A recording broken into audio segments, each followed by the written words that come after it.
couplet. Jane Eyre, by Charlotte Bronte. Chapter 34. It was near Christmas by the time all was settled. The season of general holiday approached. I now closed Morton School, taking care that the parting should not be barren on my side. Good fortune opens the hand as well as the heart wonderfully, and to give somewhat when we have largely received, is but to afford a vent to the unusual ebullition of the sensations. I had long felt with pleasure that many of my rustic scholars liked me, and when we parted, that consciousness was confirmed. They manifested their affection plainly and strongly. Deep was my gratification to find I had really a place in their unsophisticated hearts. I promised them that never a week should pass in future that I did not visit them, and give them an hour's teaching in their school.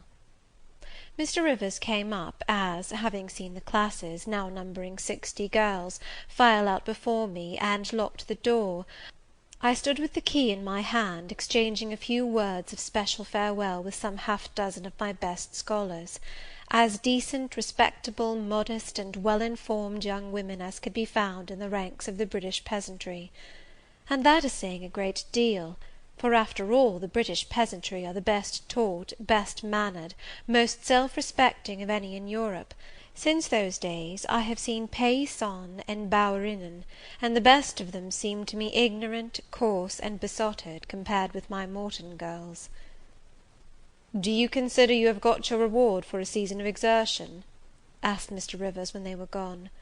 "Does not the consciousness of having done some real good in your day and generation give pleasure?" "Doubtless." "And you have only toiled a few months. Would not a life devoted to the task of regenerating your race be well spent?" "Yes," I said, "but I could not go on so for ever. I want to enjoy my own faculties as well as to cultivate those of other people. I must enjoy them now. Don't recall either my mind or body to the school. I am out of it, and disposed for a full holiday." He looked grave. "What now? What sudden eagerness is this you evince? What are you going to do?" "To be active as I can. And first I must beg you to set Hannah at liberty, and get somebody else to wait on you." "Do you want her?" "Yes, to go with me to Moor House. Diana and Mary will be at home in a week, and I want to have everything in order against their arrival." "I understand. I thought you were for flying off on some excursion. It is better so. Hannah will go with you." "Tell her to be ready by to-morrow, then, and here is the schoolroom key. I will give you the key of my cottage in the morning." He took it. "You give it up very gleefully," said he. "I don't quite understand your light-heartedness, because I cannot tell what employment you propose to yourself as a substitute for the one you are relinquishing. What aim, what purpose, what ambition in life have you now?" "My first aim will be to clean down. Do you comprehend the full force of the expression? To clean down Moor House from chamber to cellar. My next, to rub it up with beeswax, oil, and an indefinite number of cloths, till it glitters again. My third, to arrange every chair, table, bed, carpet, with mathematical precision. Afterwards I shall go near to ruin you in coals and peat to keep up good fires in every room. And lastly, the 2 days preceding that on which your sisters are expected will be devoted by Hannah and me to such beating of eggs, sorting of currants, grating of spices, compounding of Christmas cakes, chopping up of materials for mince pies, and solemnizing of other culinary rites, as words can convey but an inadequate notion of to the uninitiated like you. My purpose, in short, is to have all things in an absolutely perfect state of readiness for Diana and Mary before next Thursday, and my ambition is to give them a beau ideal of a welcome when they come." St. John smiled slightly. Still he was dissatisfied. "It is all very well for the present," said he, "but seriously, I trust that when the first flush of vivacity is over, you will look a little higher than domestic endearments and household joys."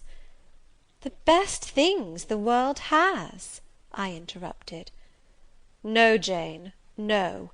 This world is not the scene of fruition. Do not attempt to make it so. nor of rest, do not turn slothful." "I mean, on the contrary, to be busy." "Jane, I excuse you for the present. 2 months' grace I allow you for the full enjoyment of your new position, and for pleasing yourself with this late found charm of relationship. But then I hope you'll begin to look beyond Moor House and Morton, and sisterly society, and the selfish calm and sensual comfort of civilized affluence. I hope your energies will then once more trouble you with their strength." I looked at him with surprise. "St. John," I said, "I think you are almost wicked to talk so. I am disposed to be as content as a queen, and you try to stir me up to restlessness. To what end?" "To the end of turning to profit the talents which God has committed to your keeping, and of which he will surely one day demand a strict account. Jane, I shall watch you closely and anxiously, I warn you of that. And try to restrain the disproportionate fervour with which you throw yourself into commonplace home pleasures. Don't cling so tenaciously to ties of the flesh. Save your constancy and ardour for an adequate cause. Forbear to waste them on trite, transient objects. Do you hear, Jane?" "Yes, just as if you were speaking Greek. I feel I have adequate cause to be happy, and I will be happy. Good-bye." Happy at Moor House I was, and hard I worked, and so did Hannah.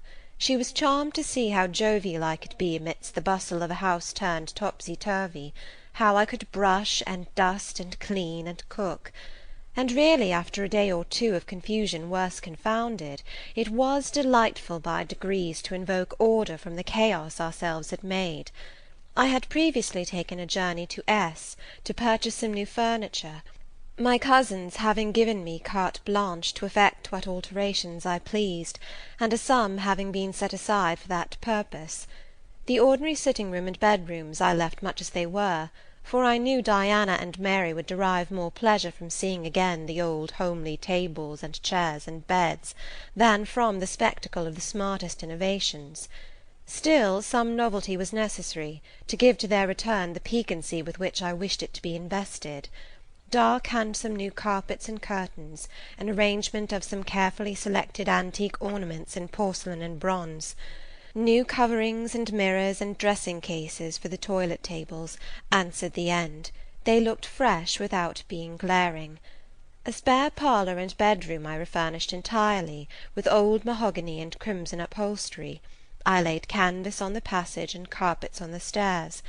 When all was finished, I thought Moor House as complete a model of bright, modest snugness within, as it was, at this season, a specimen of wintry waste and desert dreariness without. The eventful Thursday at length came. They were expected about dark, and ere dusk fires were lit upstairs and below. The kitchen was in perfect trim. Hannah and I were dressed, and all was in readiness. St. John arrived first. I had entreated him to keep quite clear of the house till everything was arranged, and indeed the bare idea of the commotion, at once sordid and trivial, going on within its walls sufficed to scare him to estrangement. He found me in the kitchen, watching the progress of certain cakes for tea, then baking. Approaching the hearth, he asked, "If I was at last satisfied with housemaid's work?" I answered by inviting him to accompany me on a general inspection of the result of my labours. With some difficulty I got him to make the tour of the house. He just looked in at the doors I opened, and when he had wandered upstairs and downstairs, he said I must have gone through a great deal of fatigue and trouble to have effected such considerable changes in so short a time; but not a syllable did he utter indicating pleasure in the improved aspect of his abode. This silence damped me. I thought perhaps the alterations had disturbed some old associations he valued. I inquired whether this was the case, no doubt in a somewhat crestfallen tone. Not at all. He had, on the contrary, remarked I had scrupulously respected every association.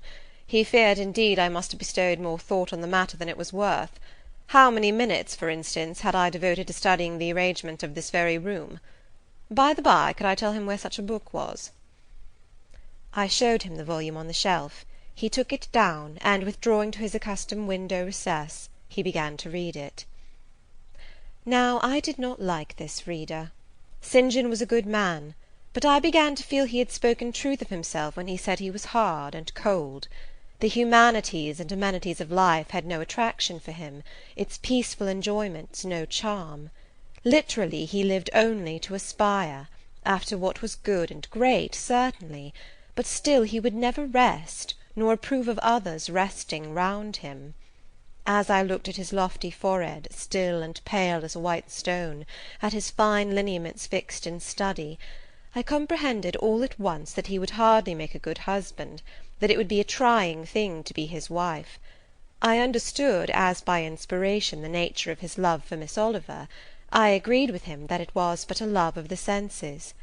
I comprehended how he should despise himself for the feverish influence it exercised over him, how he should wish to stifle and destroy it, how he should mistrust its ever conducting permanently to his happiness or hers.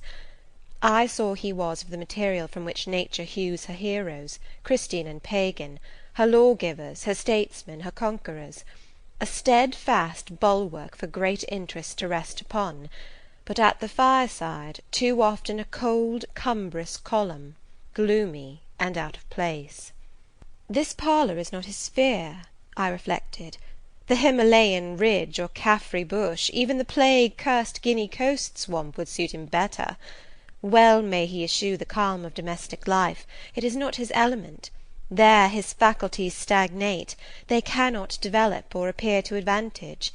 It is in scenes of strife and danger, where courage is proved, and energy exercised, and fortitude tasked, that he will speak and move, the leader and superior.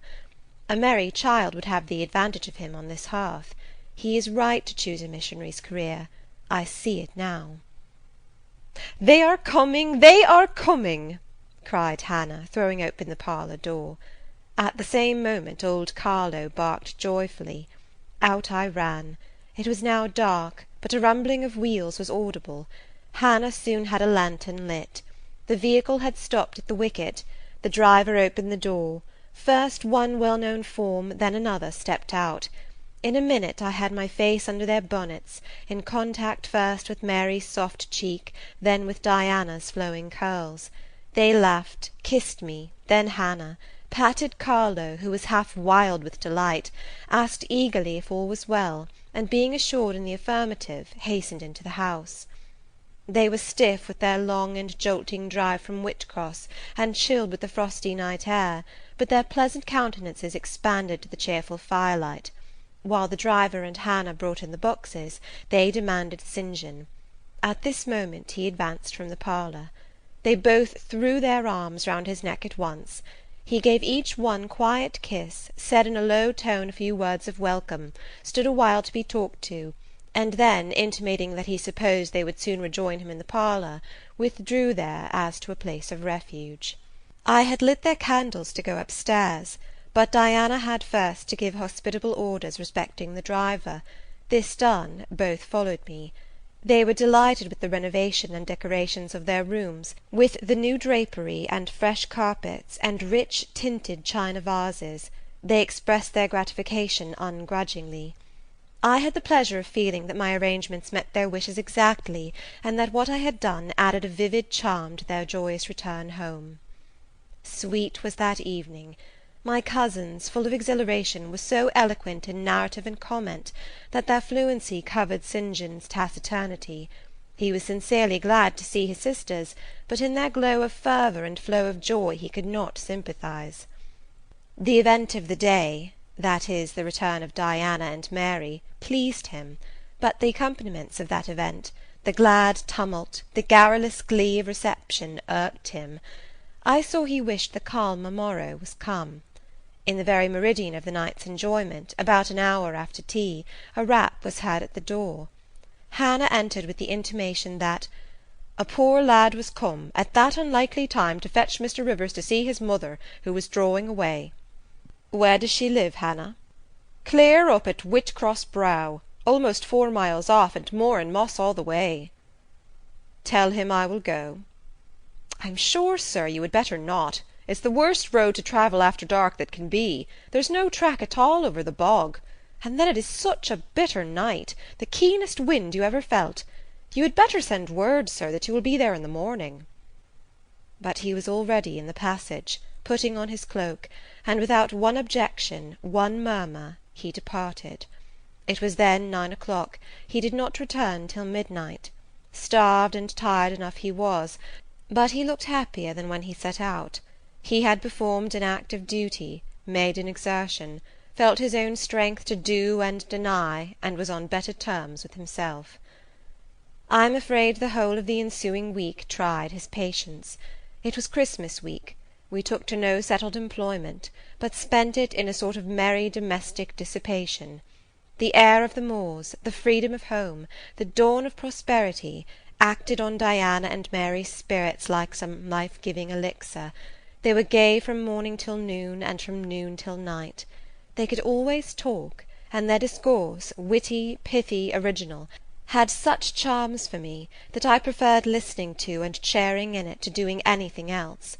St. John did not rebuke our vivacity, but he escaped from it. He was seldom in the house, his parish was large, the population scattered, and he found daily business in visiting the sick and poor in its different districts.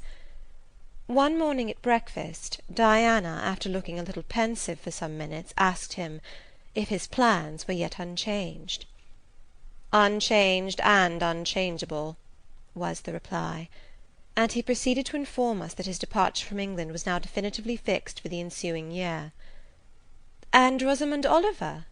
suggested Mary, the words seeming to escape her lips involuntarily. For no sooner had she uttered them, than she made a gesture as if wishing to recall them. St. John had a book in his hand. It was his unsocial custom to read at meals. He closed it, and looked up.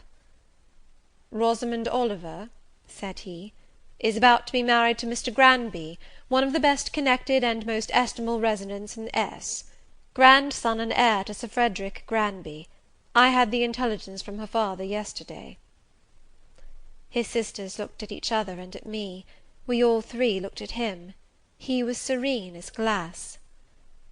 "The match must have been got up hastily," said Diana. "They cannot have known each other long." "But 2 months. They met in October at the county ball at S. But where there are no obstacles to a union, as in the present case, where the connection is in every point desirable, delays are unnecessary.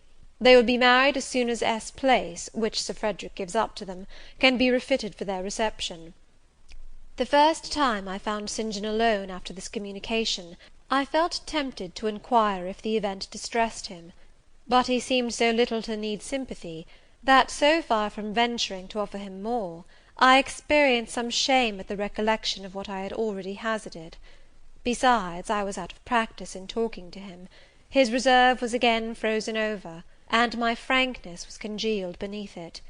He had not kept his promise of treating me like his sisters. He continually made little chilling differences between us, which did not at all tend to the development of cordiality. In short, now that I was acknowledged his kinswoman, and lived under the same roof with him, I felt the distance between us to be far greater than when he had known me only as the village schoolmistress. When I remembered how far I had once been admitted to his confidence, I could hardly comprehend his present frigidity. Such being the case, I felt not a little surprised when he raised his head suddenly from the desk over which he was stooping, and said, "You see, Jane, the battle is fought, and the victory won."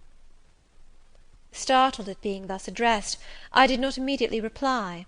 After a moment's hesitation, I answered, "But are you sure you are not in the position of those conquerors whose triumphs have cost them too dear? Would not such another ruin you?" "I think not; and if I were, it does not much signify. I shall never be called upon to contend for such another. The event of the conflict is decisive. My way is now clear. I thank God for it." So saying, he returned to his papers and his silence. As our mutual happiness, i.e. Diana's, Mary's, and mine, settled into a quieter character, and we resumed our usual habits and regular studies, St. John stayed more at home. He sat with us in the same room, sometimes for hours together.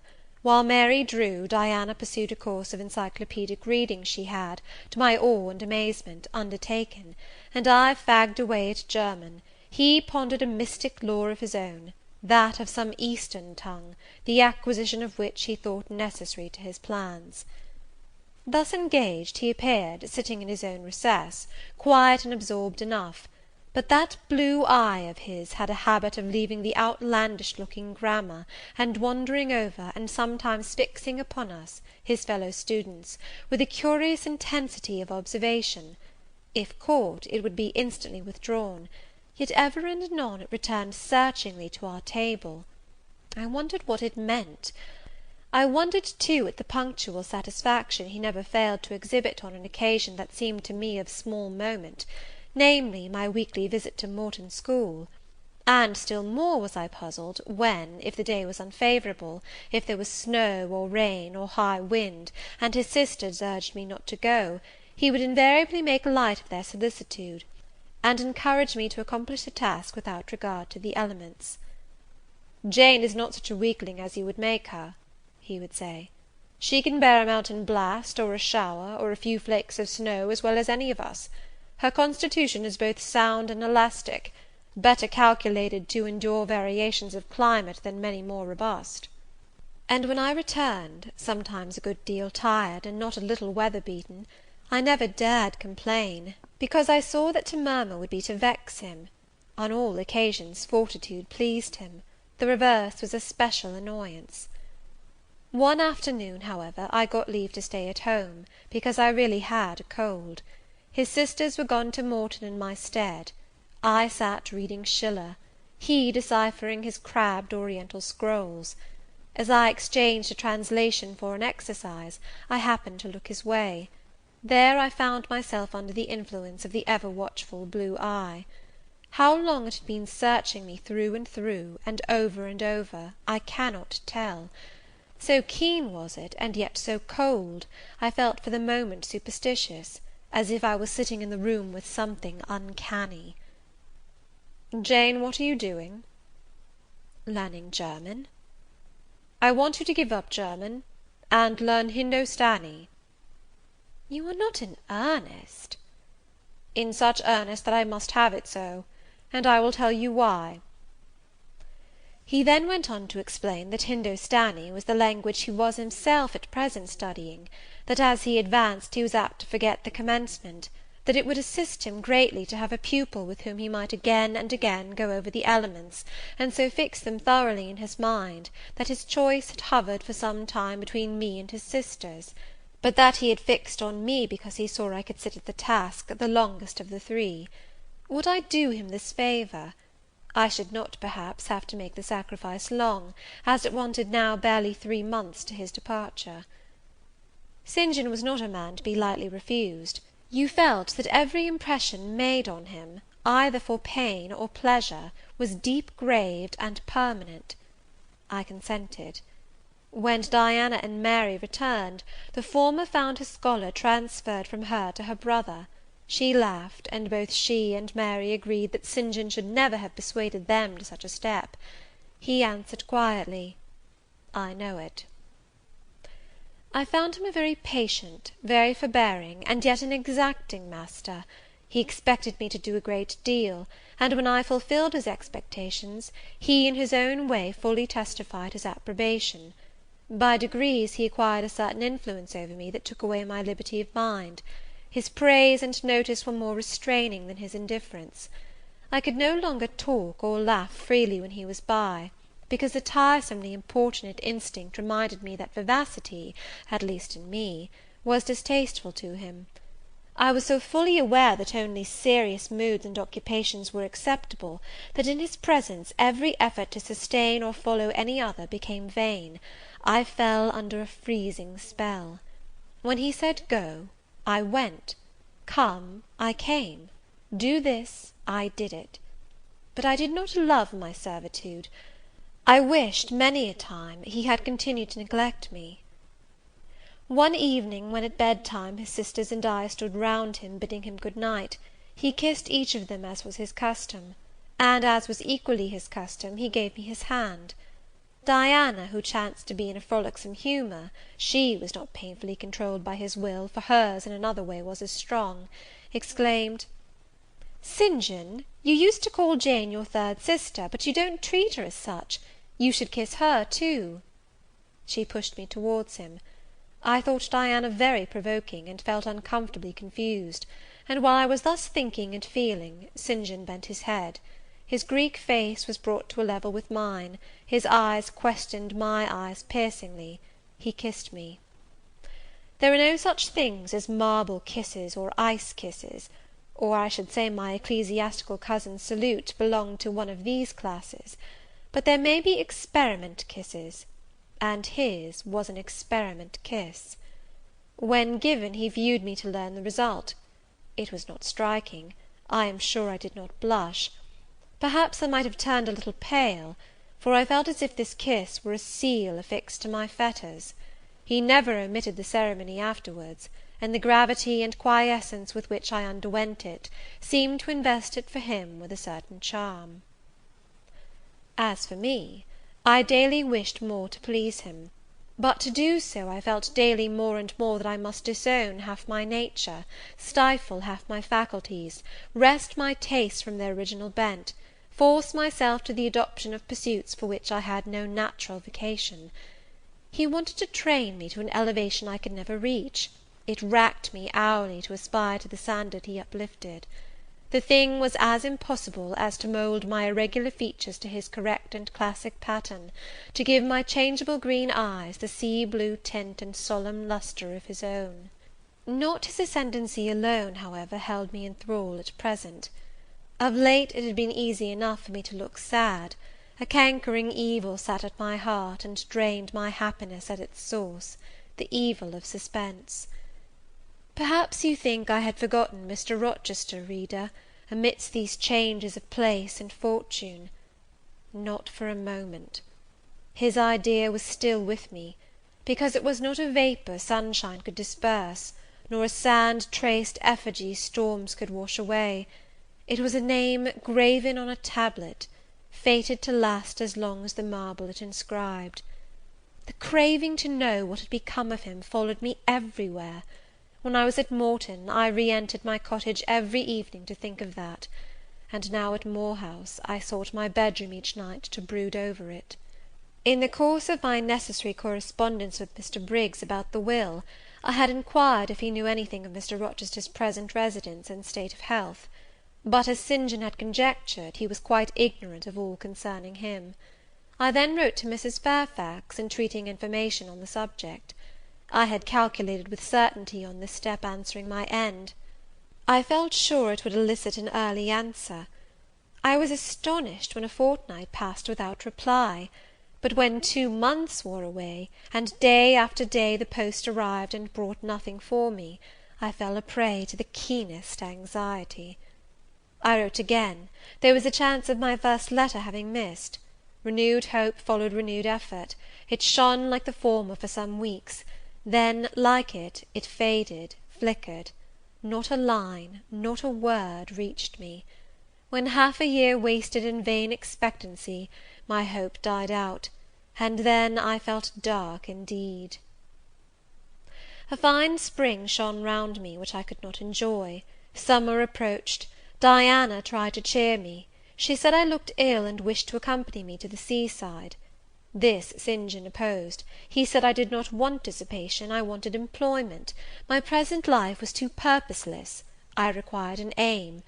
And, I suppose, by way of supplying deficiencies, he prolonged still further my lessons in Hindostani, and grew more urgent in requiring their accomplishment. And I, like a fool, never thought of resisting him. I could not resist him. One day I had come to my studies in lower spirits than usual. The ebb was occasioned by a poignantly felt disappointment.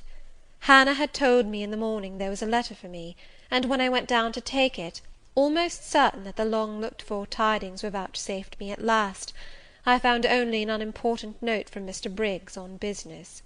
The bitter check had wrung from me some tears; and now, as I sat poring over the crabbed characters and flourishing tropes of an Indian scribe, my eyes filled again. St. John called me to his side to read.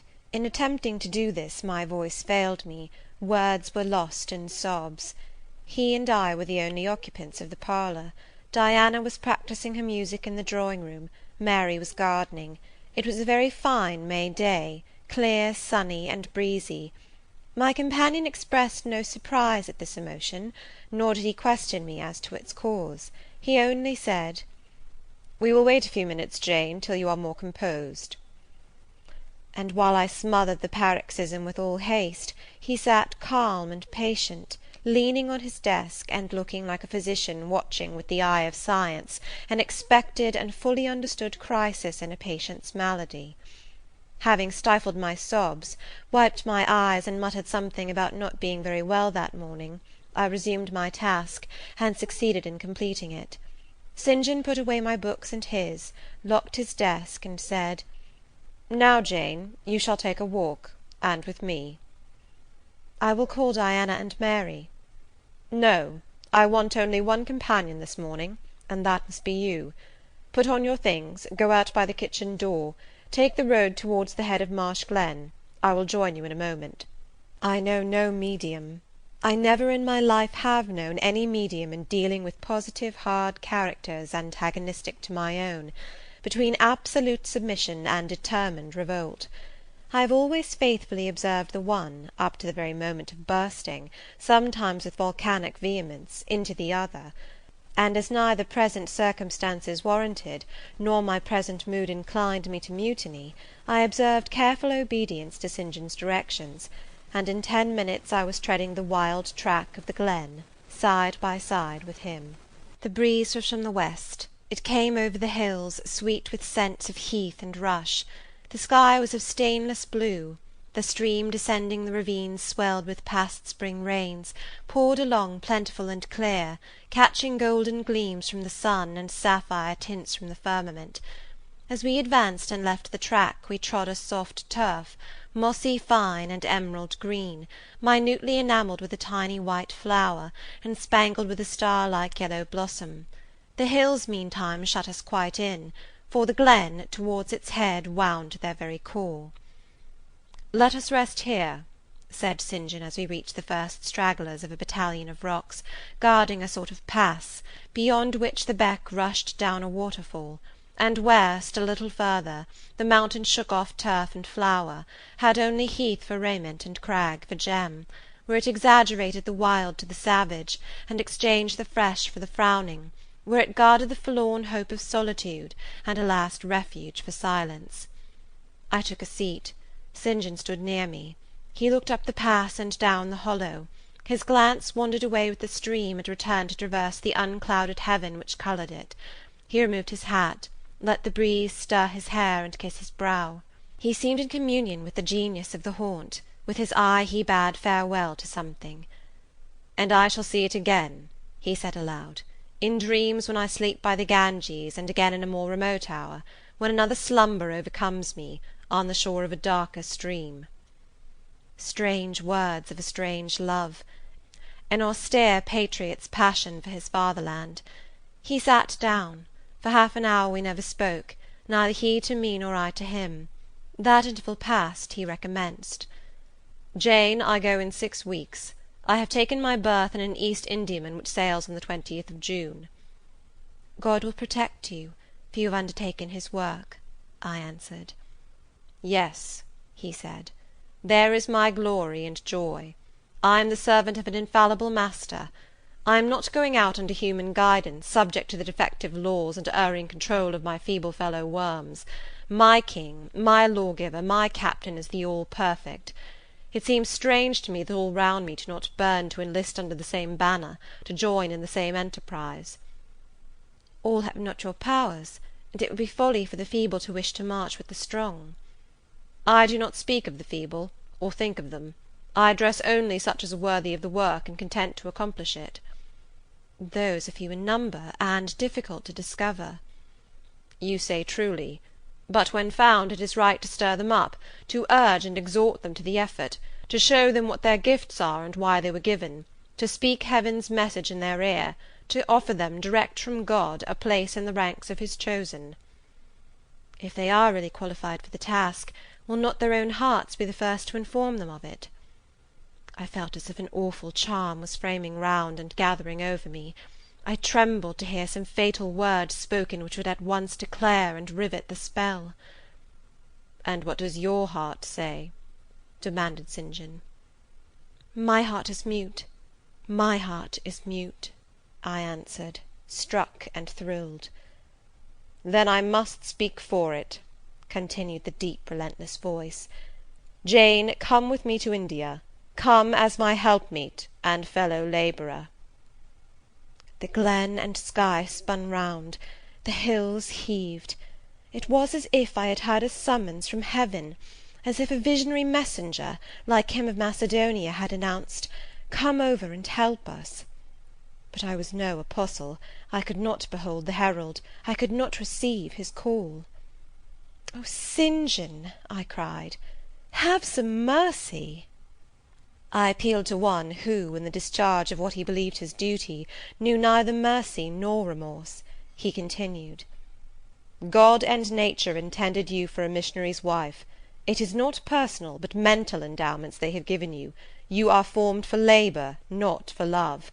A missionary's wife you must, shall be. You shall be mine. I claim you, not for my pleasure, but for my sovereign's service." "I am not fit for it. I have no vocation," I said. He had calculated on these first objections. He was not irritated by them. Indeed, as he leaned back against the crag behind him, folded his arms on his chest, and fixed his countenance, I saw he was prepared for a long and trying opposition, and had taken in a stock of patience to last him to its close; resolved, however, that that close should be conquest for him. "Humility, Jane," said he, "is the groundwork of Christian virtues. You say right that you are not fit for the work. Who is fit for it? Or who, that ever was truly called, believed himself worthy of the summons? I, for instance, am but dust and ashes. With St. Paul I acknowledge myself the chiefest of sinners, but I do not suffer this sense of my personal vileness to daunt me. I know my leader, that he is just as well as mighty, and while he has chosen a feeble instrument to perform a great task, he will, from the boundless stores of his providence, supply the inadequacy of the means to the end. Think like me, Jane, trust like me. It is the rock of ages I ask you to lean on. Do not doubt but it will bear the weight of your human weakness." "I do not understand a missionary life. I have never studied missionary labours." "There I, humble as I am, can give you the aid you want. I can set you your task from hour to hour, stand by you always, help you from moment to moment. This I could do in the beginning. Soon, for I know your powers, you would be as strong and apt as myself, and would not require my help." "But my powers, where are they for this undertaking? I do not feel them. Nothing speaks or stirs in me while you talk. I am sensible of no light kindling, no life quickening, no voice counselling or cheering.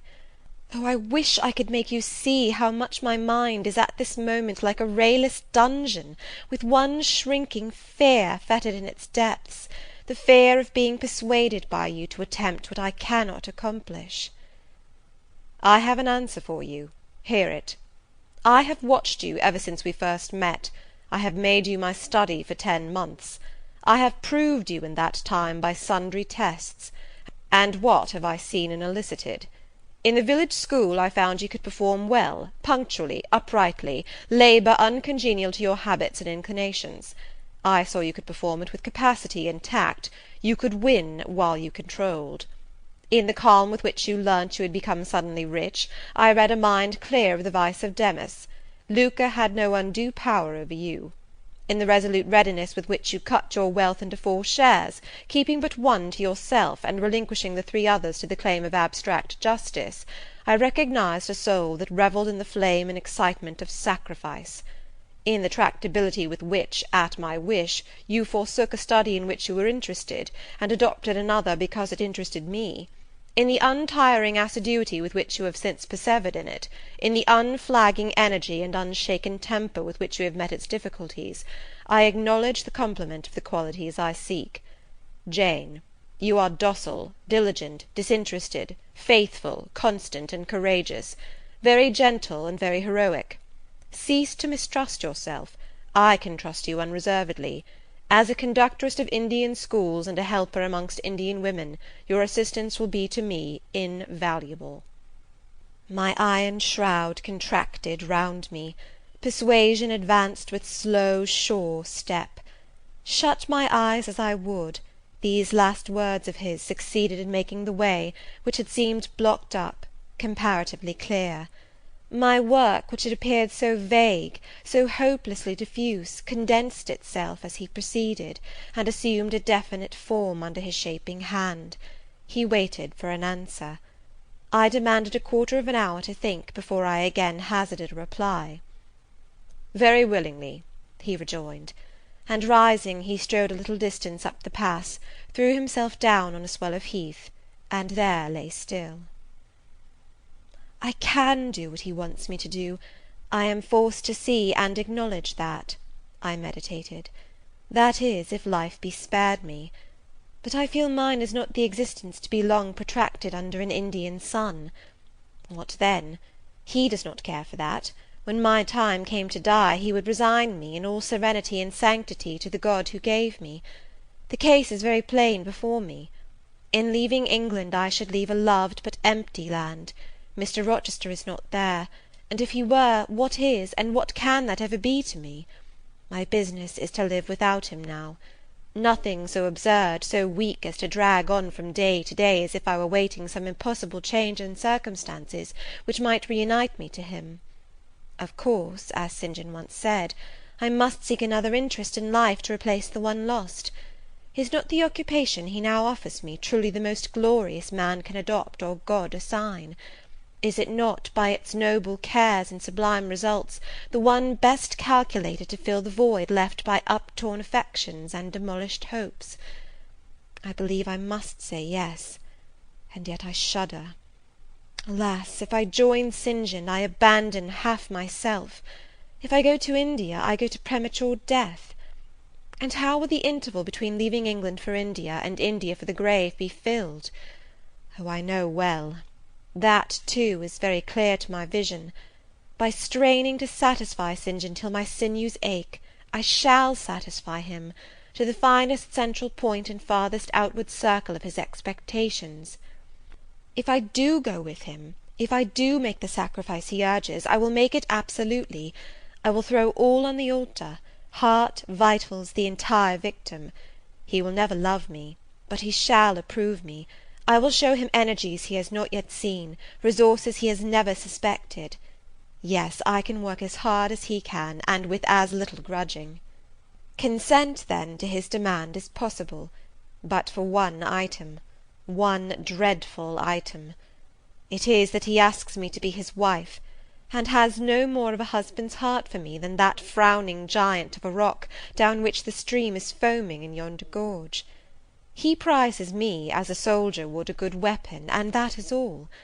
Unmarried to him, this would never grieve me; but can I let him complete his calculations, coolly put into practice his plans, go through the wedding ceremony? Can I receive from him the bridal ring, endure all the forms of love, which I doubt not he would scrupulously observe, and know that the spirit was quite absent? Can I bear the consciousness that every endearment he bestows is a sacrifice made on principle? No, such a martyrdom would be monstrous. I will never undergo it. As his sister, I might accompany him, not as his wife. I will tell him so. I looked towards the knoll. There he lay, still as a prostrate column. His face turned to me, his eye beaming watchful and keen. He started to his feet and approached me. "I am ready to go to India, if I may go free." "Your answer requires a commentary," he said. "It is not clear." "You have hitherto been my adopted brother, I your adopted sister. Let us continue as such. You and I had better not marry." He shook his head. "Adopted fraternity will not do in this case. If you were my real sister, it would be different. I should take you, and seek no wife. But as it is, either our union must be consecrated and sealed by marriage, or it cannot exist. Practical obstacles oppose themselves to any other plan. Do you not see it, Jane? Consider a moment, your strong sense will guide you." I did consider, and still my sense, such as it was, directed me only to the fact that we did not love each other as man and wife should, and therefore it inferred we ought not to marry. I said so. "St. John," I returned, "I regard you as a brother, you me as a sister, so let us continue." "We cannot, he answered, with short, sharp determination. "It would not do. You have said you will go with me to India; remember you have said that." "Conditionally." "Well, well, to the main point. The departure with me from England, the co-operation with me in my future labours, you do not object. You have already as good as put your hand to the plough; you are too consistent to withdraw it. You have but one end to keep in view, how the work you have undertaken can best be done. Simplify your complicated interests, feelings, thoughts, wishes, aims; merge all considerations in one purpose, that of fulfilling with effect, with power, the mission of your great master. To do so you must have a coadjutor, not a brother, that is a loose tie, but a husband. I, too, do not want a sister might any day be taken from me. I want a wife, the sole helpmeet I can influence sufficiently in life, and retain absolutely till death." I shuddered as he spoke. I felt his influence in my marrow, his hold on my limbs. "Seek one elsewhere than in me, St. John; seek one fitted to you." "One fitted to my purpose, you mean? Fitted to my vocation? Again, I tell you, it is not the insignificant private individual, the mere man with the man's selfish senses, I wish to mate; it is the missionary." "And I will give the missionary my energies; it is all he wants, but not myself. That would only be adding the husk and shell to the kernel. For them he has no use; I retain them." "You cannot, you ought not.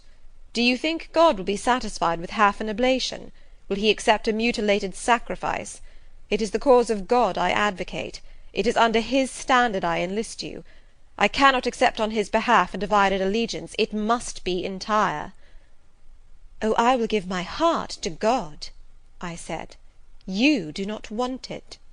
I will not swear, reader, that there was not something of repressed sarcasm both in the tone in which I uttered this sentence, and in the feeling that accompanied it.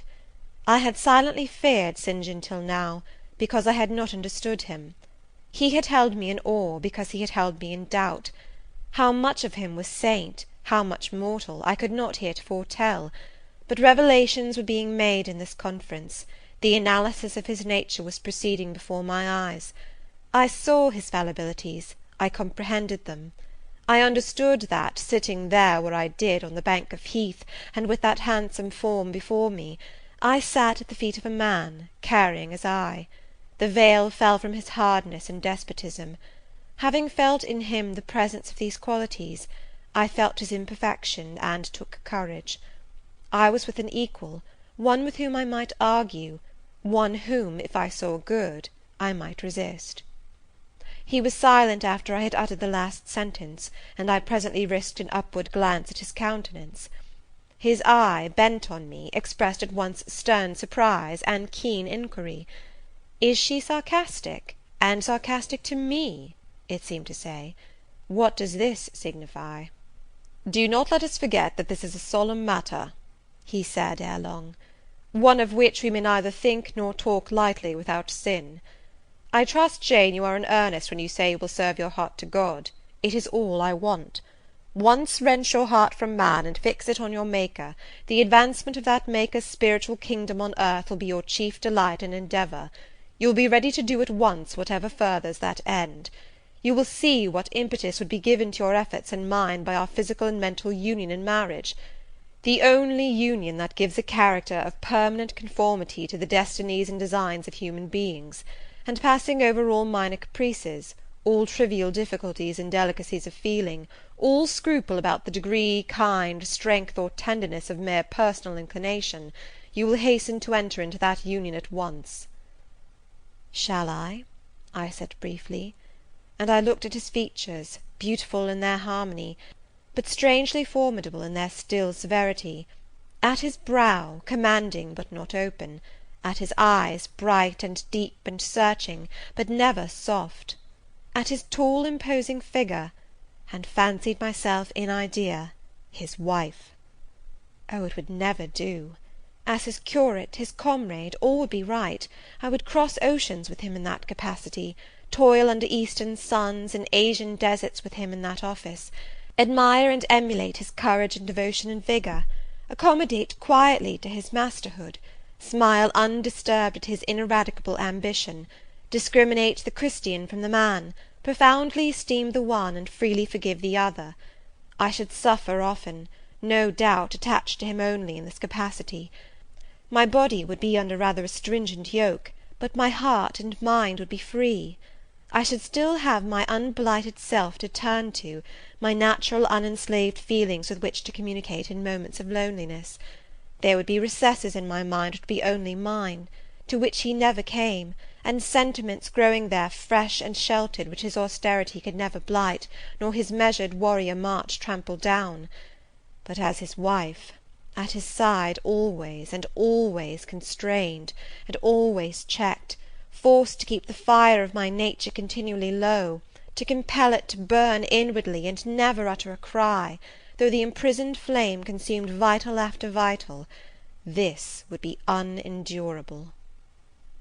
"St. John," I exclaimed, when I had got so far in my meditation. "Well," he answered icily. "I repeat, I freely consent to go with you as your fellow missionary, but not as your wife. I cannot marry you, and become part of you." "A part of me you must become," he answered steadily, "otherwise the whole bargain is void. How can I, a man not yet 30, take out with me to India a girl of 19, unless she be married to me? How can we be for ever together, sometimes in solitude, sometimes amidst savage tribes, and unwed?" "Very well," I said shortly, "under the circumstances, quite as well as if I were either your real sister, or a man and a clergyman like yourself." "It is known that you are not my sister. I cannot introduce you as such. To attempt it would be to fasten injurious suspicions on us both. And for the rest, though you have a man's vigorous brain, you have a woman's heart, and it would not do." "It would do," I affirmed with some disdain, "perfectly well. I have a woman's heart, but not where you are concerned. For you I have only a comrade's constancy, a fellow soldier's frankness, fidelity, fraternity, if you like, a neophyte's respect and submission to his hierophant. Nothing more, don't fear." "It is what I want," he said, speaking to himself. "It is just what I want. And there are obstacles in the way, they must be hewn down. Jane, you would not repent marrying me. Be certain of that. We must be married. There is no other way. And undoubtedly enough of love would follow upon marriage to render the union right even in your eyes." "I scorn your idea of love," I could not help saying, as I rose up and stood before him, leaning my back against the rock. "I scorn the counterfeit sentiment you offer. Yes, St. John, and I scorn you when you offer it." He looked at me fixedly, compressing his well-cut lips while he did so. Whether he was incensed or surprised, or what, it was not easy to tell. He could command his countenance thoroughly. "I scarcely expected to hear that expression from you," he said. "I think I have done and uttered nothing to deserve scorn." I was touched by his gentle tone, and overawed by his high, calm mien. "Forgive me the words, St. John, but it is your own fault that I have been roused to speak so unguardedly. You have introduced a topic in which our natures are at variance, a topic we should never discuss. The very name of love is an apple of discord between us. If the reality were required, what should we do? How should we feel? My dear cousin, abandon your scheme of marriage, forget it." "No," said he, "it is a long-cherished scheme, and the only one which can secure my great end, but I shall urge you no further at present. To-morrow I leave home for Cambridge. I have many friends there to whom I should wish to say farewell. I shall be absent a fortnight. Take that space of time to consider my offer, and do not forget that if you reject it, it is not me you deny, but God. Through my means he opens to you a noble career. As my wife only can you enter upon it. Refuse to be my wife, and you limit yourself for ever to a track of selfish ease and barren obscurity. Tremble lest in that case you should be numbered with those who have denied the faith, and are worse than infidels." He had done. Turning from me, he once more looked to river, looked to hill. But this time his feelings were all pent in his heart. I was not worthy to hear them uttered. As I walked by his side homeward, I read well in his iron silence all he felt towards me, the disappointment of an austere and despotic nature, which has met resistance where it expected submission, the disapprobation of a cool, inflexible judgment, which has detected in another feelings and views in which it has no power to sympathize. In short, as a man, he would have wished to coerce me into obedience. It was only as a sincere Christian he bore so patiently with my perversity, and allowed so long a space for reflection and repentance. That night, after he had kissed his sisters, he thought proper to forget even to shake hands with me, but left the room in silence. I, who, though I had no love, had much friendship for him, was hurt by the marked omission, so much hurt that tears started to my eyes.